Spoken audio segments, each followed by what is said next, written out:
I want you to just start by picturing a scene with me. Like, invite yourself to imagine sitting quietly in a traditional camp. Hmm. You're watching these careful, weathered hands repair a fishing net, and they're weaving the twine with this rhythm that feels almost like breathing. Or, picture yourself hauling water, splitting firewood, and then finally sitting down to listen to a story. Right, a story that's tied to one very specific bend in the river right nearby. Exactly. And you are learning exactly when the local berries are ready to harvest. But you aren't reading a calendar. You're Yeah. observing like the subtle shifts in the wind or the changing temperature of the soil, the behavior of the birds. And that right there, it's a complete recalibration of how we normally think about learning. I Mhm. mean, you aren't in a classroom with four walls, staring at a whiteboard, waiting for a bell to ring. Yeah, not at all. The environment itself is the curriculum. And the people around you, they are the living library. And that image, that is the core of our mission for this deep dive today. We are exploring a concept that might honestly fundamentally change how you view education, whether you're a middle school student, a teacher, or just someone navigating your daily life. Yeah, it applies to everyone. Right. We're looking at the idea that knowledge doesn't only live in books or on servers or, in pristine academic databases.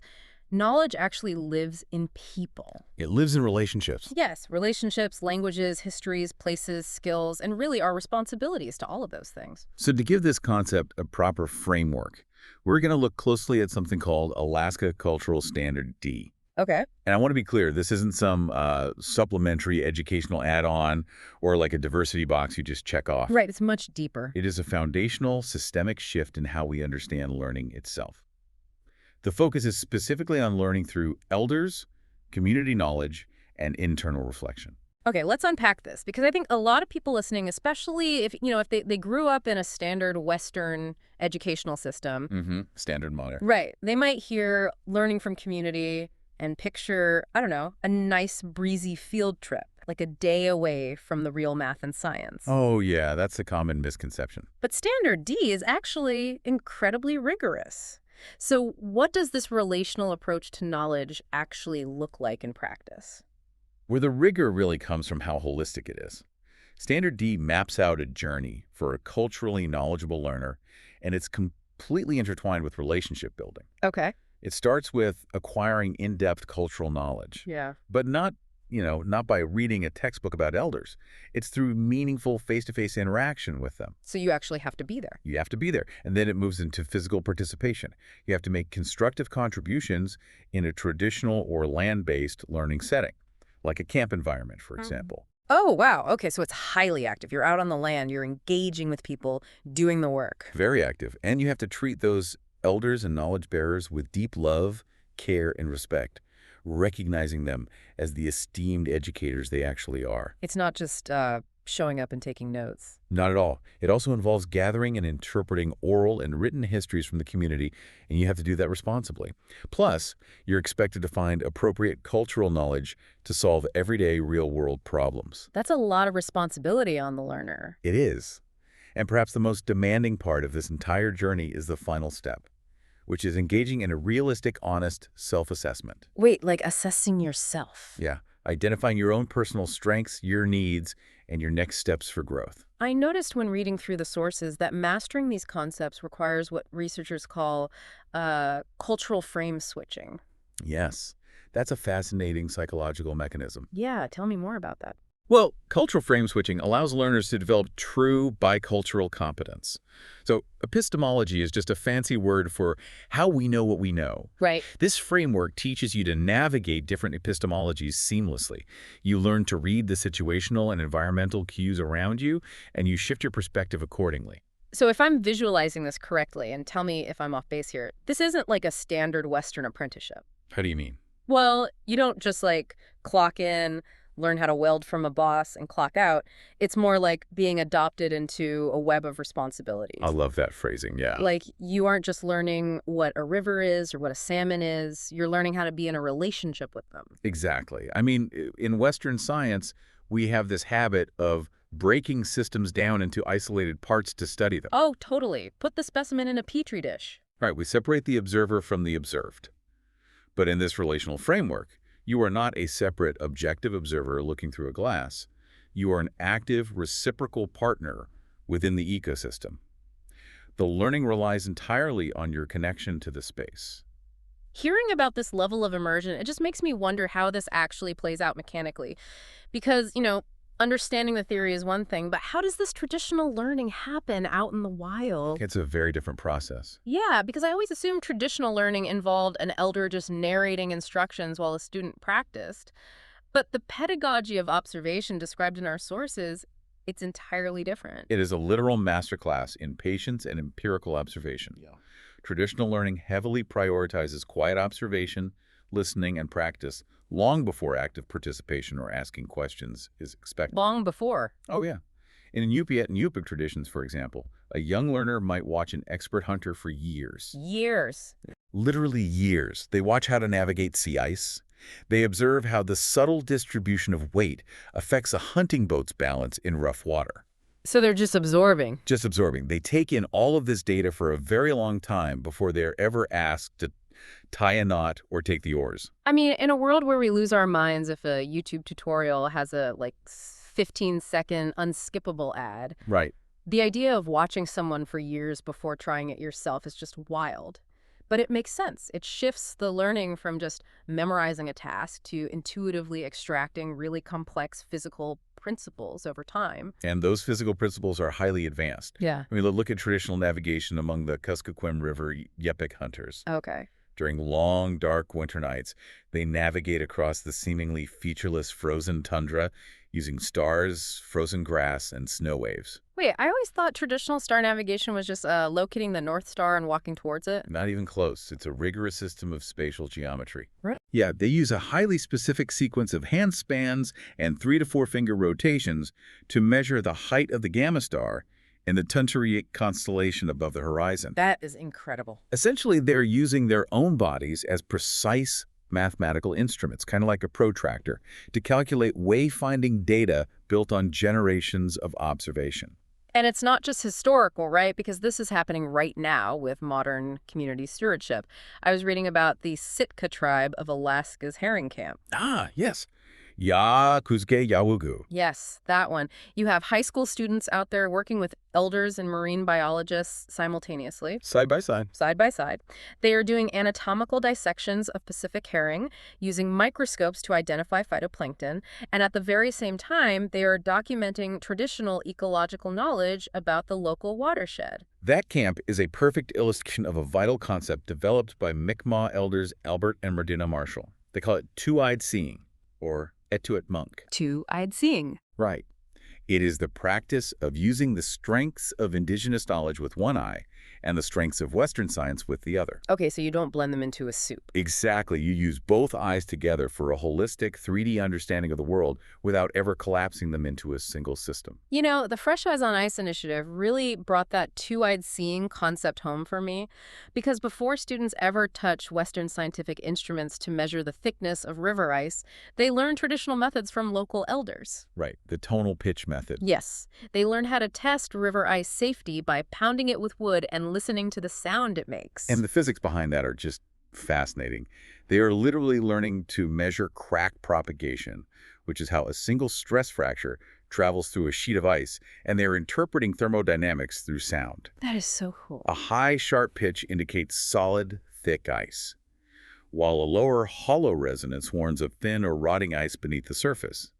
They are learning that indigenous science is a highly sophisticated empirical practice. See, here's where it gets really interesting for me, because this completely redefines what a lot of people comfortably call science. Oh, absolutely. We tend to categorize subsistence hunting or gathering as just like survival chores, a lifestyle choice. But it's not. Subsistence is a highly rigorous, millennial-old empirical scientific method. It really is. Staking your life on the predictability of the ice or the behavioral patterns of caribou, that requires a level of data collection, testing, and peer review that rivals any modern laboratory. It is literal survival knowledge. The traditional native way of learning through these environments is the ultimate form of learning by doing.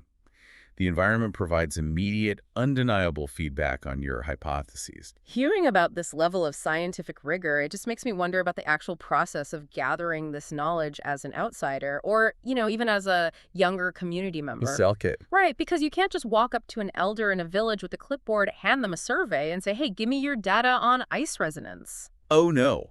Now, that approach would shut down the conversation immediately. Engaging with community knowledge requires a specific, respectful sequence. It's often referred to as learning in a good way. Learning in a good way. Okay, how does that work? It starts with preparation. If you are doing an interview, what is sometimes called tea with elders, you formulate thoughtful, open-ended questions beforehand. But the key is that before you ever ask a single question, you participate and contribute. Meaning you offer your labor first. Yes. You might haul water, split firewood, or clear snow from the elder's walkway. Like, you show up as a contributing member of the household, not just a journalist looking for a scoop. Exactly. Your actions demonstrate your respect, and once you've contributed, then you sit down for coffee or tea. Okay, so once I'm there, the wood is chopped, the tea is poured.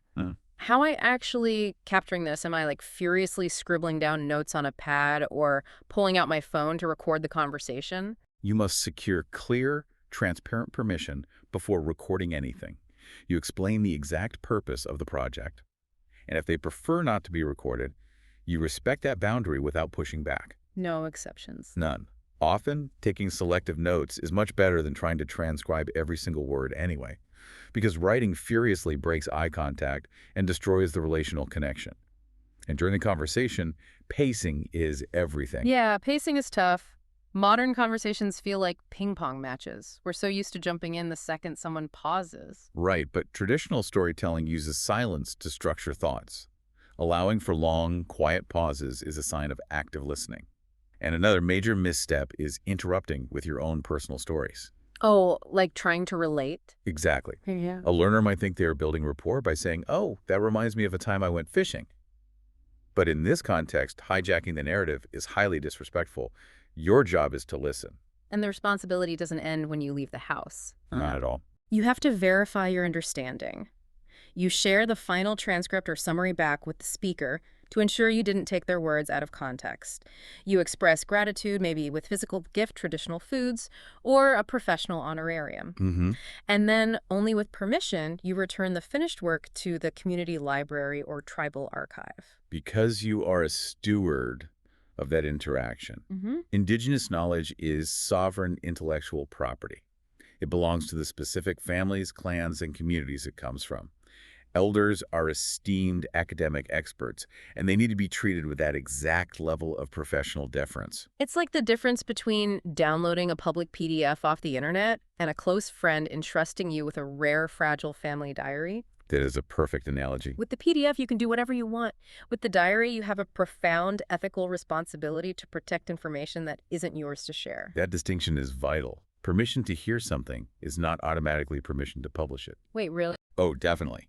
An elder might share a story about a specific location of rare medicinal plants, or a private family narrative just to help you understand a concept.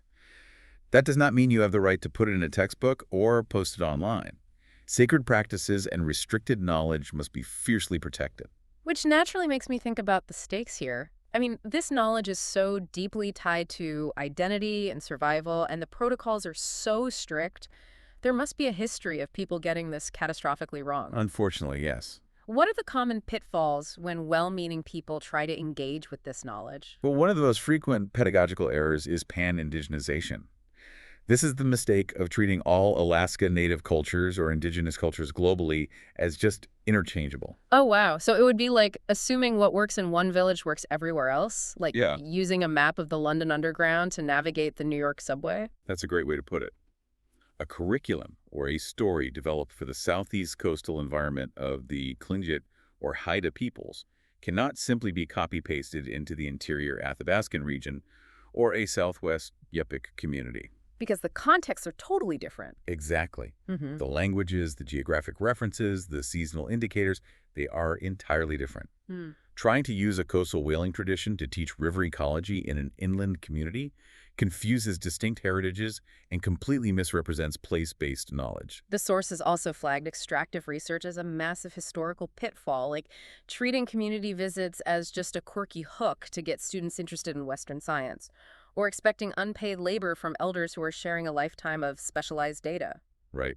And if we connect this to the bigger picture, there is a very painful historical context for why data sovereignty and these protocols are so strict today. It doesn't come out of nowhere. Exactly. Historically, Western researchers have engaged in deeply exploitative practices. A stark example in Alaska is the 1950s Arctic Aeromedical Laboratory study. Where military researchers administered radioactive iodine-131 to over 100 Alaska natives to study cold weather adaptation. Yes. And this was done without linguistically accessible, informed consent. That's horrifying. It was designed to support external military interests, not the well-being of the community holding the knowledge. When you understand that history of extraction and harm, the strict protocols around intellectual property, consent, and relationship building today aren't just bureaucratic red tape. No, of course not. They are essential mechanisms of trust. I can imagine a well-meaning learner or like a middle school teacher hearing all these rules, the protocols, the history of exploitation, the need for exact place-based specificity, and just getting completely paralyzed by the fear of making a mistake. It happens a lot. They might just decide, you know what, I don't want to cause harm. It's safer to just stick to the standard Western textbooks. How do we balance this deep respect with the need to actually step out and learn? That tension is very real, and it's something educators grapple with constantly. But retreating to the textbook is a disservice to both the learner and the community. Okay, so what's the solution? The balance is found in the final pillar of Standard D, which is reflection. Reflection includes an honest assessment of oneself. It means acknowledging your own uncertainty, your limitations, and the mistakes you will inevitably make. So growth requires vulnerability. It does. If you approach a community with humility, if you are transparent about your intentions, and if you are willing to accept correction gracefully, you can move forward. You don't operate in a silo. Right. You partner with local tribal councils, you consult with regional experts, and you build a relationship before you ask for the knowledge. You don't have to be perfect. You just have to be a good relative. You act with honor, reciprocity, and cooperation. So what does this all mean for us? We've explored the foundations of Standard D, the profound pedagogy of observation, the ethical protocols of learning in a good way, and the pitfalls of pan-indigenization. How does this apply to you, the person listening to this right now? That's a great question. Regardless of where you live or what your technical expertise is, how does this shift your worldview? It challenges you to look at your own learning ecosystem. Standard D demands that we look inward as much as we look outward. We have to assess our own responsibilities to the information we carry. To that end, I want to ask you to pause and really reflect on 5 specific questions as we wrap up this deep dive. Whether you are prepping for a meeting, building a curriculum, or just navigating your neighborhood, ask yourself, 1, who has helped you understand your community or the place where you live? 2, what responsibilities come with learning from another person? That's a big one. 3, how can you show that you value knowledge through your actions, not just your words? 4, what is one strength you bring as a learner? And 5, what is one skill you still need to develop? Those are powerful questions. Yeah. And they lead to a realization that challenges our modern culture. We live in a world that is drowning in information overload. We have limitless, instantaneous data at our fingertips. Yeah, we do. But perhaps the ultimate shortcut to being truly well-informed isn't finding a better database or a faster search engine. Perhaps it's realizing that the most enduring, life-sustaining knowledge isn't stored on a server at all. It is carefully protected within the relationships we build with the people and the land right outside our doors. Picture those weathered hands repairing the fishing net again. The knowledge isn't in the twine, it's in the connection. Thanks for taking this deep dive with us. Take care of your relationships and keep learning.